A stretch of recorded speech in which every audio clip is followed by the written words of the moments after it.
Kommunal xizmatlar sifati yuqori bo'lishi uchun iste'molchilar ham to'lovlarni o'z vaqtida amalga oshirishi muhim ahamiyatga ega. Bu o'z navbatida sohada barqarorlikni ta'minlab, xizmat ko'rsatish sifatini yanada yaxshilashga yordam beradi. Andijon viloyatida tabiiy gazdan samarali foydalanish va to'lov intizomini mustahkamlashga qaratilgan reyd tadbirlari o'tkazilmoqda. Unda mutasaddi tashkilotlar xodimlari tomonidan kommunal to'lovlarni o'z vaqtida amalga oshirmagan, qarzdorlikka yo'l qo'ygan xonadonlar o'rganildi. Hozir shu haqda.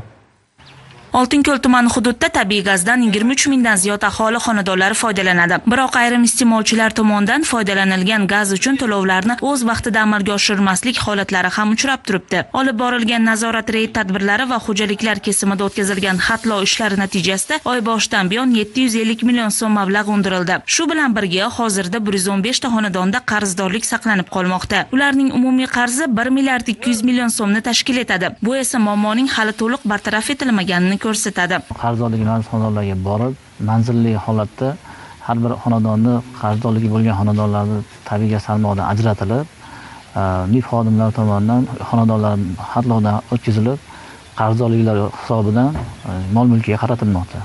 Mutasaddilarning ta'kidlashicha, qarzdorlikning asosiy sabablari orasida to'lov intizomining yetarli emasligi, ayrim hollarda esa aholining mas'uliyatsiz munosabati ham kuzatilmoqda. Bu birgina tumandagi holat. Umuman olganda joriy yilning 25 aprel sanasiga qadar viloyat bo'yicha jami 12 milliard 500 million 144 ming so'm mablag' undirilgan. Shundan 2 milliard 735 million so'm aynan debitor qarzdorlik hisobidan qaytarilgani alohida ahamiyatga ega. Tabiiy gazdan qarzdorlik bo'lgan, qarzdorlikka tegishli bo'lgan avtotransport xatladik. Uyda ijro harakatlarini amalga oshirib, yashash ehtiyojidan ortiqcha mol-mulklarni xatlab, baribir undiriladi. Shuning uchun kommunal to'lovlarni o'z vaqtida to'lab borishni so'rab qolamiz.